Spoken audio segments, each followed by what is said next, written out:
bitten, dass Sie sich von Ihren Plätzen erheben. Wir kommen jetzt zu den Hymnen beider Länder.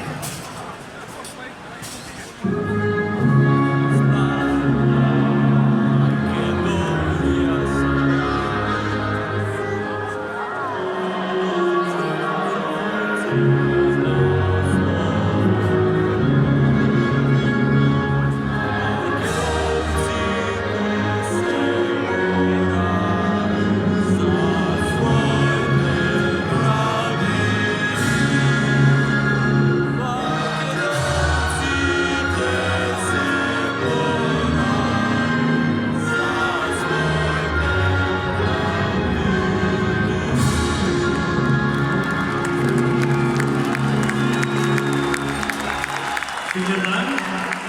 Und jetzt, meine Damen und Herren, darf ich Sie bitten, singen Sie mit. Hier ist die österreichische Bundeshymne.